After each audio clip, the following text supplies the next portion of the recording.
Na era da conexão, quando se fala em saúde mental, a primeira coisa que deve ser mencionada é a desconexão. Só que, como tudo hoje induz a nos conectarmos, desconexão e solitude só se consegue através do isolamento. Se você está confuso, meio perdido, acelerado, eu sugiro que você ative o modo avião da sua mente. Quanto mais você faz essa prática, mais imperturbável você fica. Caso você acompanhe o meu conteúdo com frequência, deixe o seu Wake Opinion, tô aqui. Provavelmente nesse vídeo eu vou estar com cara de cansado, molhado, com frio, que eu tô mais ou menos umas 4 ou 5 horas andando para subir no pico, esse local aqui. Muita neblina, frio, tudo úmido.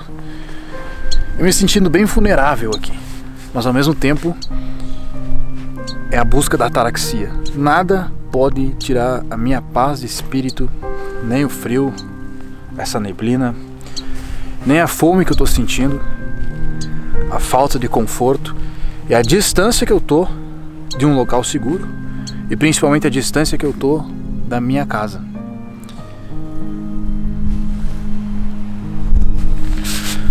E hoje eu quero falar um pouco, da maneira mais rápida possível, sobre o poder do isolamento, o poder da solitude.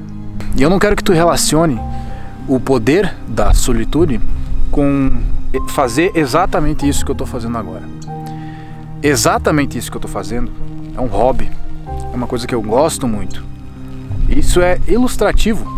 Decidi gravar esse vídeo aqui não para mandar a mensagem que você tem que vir até aqui ou lugares inóspitos, esmos como esse, para sentir a sensação de solitude ou a sensação de isolamento.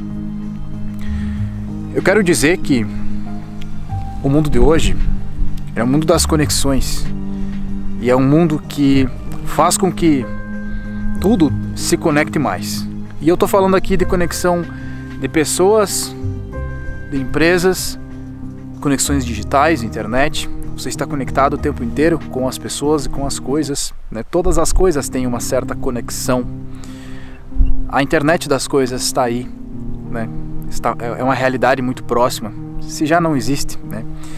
E isso vai fazer com que a gente se sinta parte de tudo e que os objetos sejam parte de nós, mais responsivos a nós. É claro que eu não estou falando isso como se eu quisesse arrumar problema em tudo e reclamar de tudo, mas é que a gente esquece, né? A gente dá muito valor para a conectividade. Se cria muito valor, né? Se coloca muita importância na conectividade das coisas e das pessoas e se esquece da desconexão, do afastamento. O caminho estoico, a busca da ataraxia, é uma jornada que tu percorre ao longo da vida, caso quiser ter uma vida longa. E a busca da ataraxia, ela pode se resumir em desconexão, em solitude, em passar um certo tempo da tua vida sozinho. Não sozinho, eu não estou aqui sozinho, eu estou sozinho aqui nesse momento gravando, mas eu tenho mais 3 amigos que vieram aqui comigo. Estão um pouco distantes de mim agora. Mas aqui eu me sinto como se eu estivesse em outro planeta. Eu me sinto como se eu não estivesse mais no meio daquela coisa. Eu particularmente não gosto muito de muitas pessoas. Eu prefiro estar isolado. Eu entendo que isso é a busca da ataraxia. Que quanto menos coisas eu tenho, quanto menos preocupações eu tenho, quanto mais simples é a minha vida, mais paz eu tenho, né? Mais vida longa, vida nua eu tenho. Que é o objetivo de uma vida estoica. A gente fala muito do estoicismo, né? Eu falo bastante, eu implemento muita coisa nesse canal usando o estoicismo. Mas aí você se pergunta, qual é o objetivo do estoicismo? O estoicismo tem um objetivo muito claro.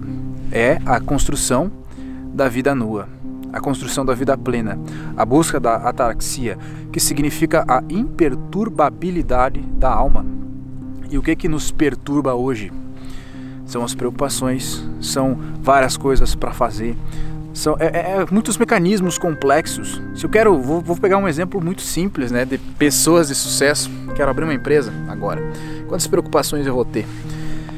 Eu vou primeiro ter que ter preocupações em me moldar a ser uma pessoa de sucesso, um empreendedor. Já muda completamente minha maneira de agir, meus hábitos, tudo, né? Ser uma pessoa mais potente mentalmente e depois lidar com todas as preocupações que isso vai me gerar. Compensa? Sim, compensa. Mas é necessário existir um equilíbrio entre a conexão e a desconexão. É necessário existir um equilíbrio entre a minha habilidade social, a minha habilidade e profundidade em conexão com as pessoas, em me conectar com as pessoas e ser magnético, em contrapartida, a minha habilidade de me virar bem sozinho, de gostar da solitude, de me sentir bem com isso. A minha habilidade de me conectar, juntamente com a minha habilidade de desconectar. Nessa era da conexão, é importante você aprender a se desconectar. É importante você ter a prática da desconexão. Lembrando mais uma vez que não necessariamente a prática tem que ser essa, em um lugar como esse. A prática pode ser um simples relaxamento em um ambiente tranquilo. Isso vai de você.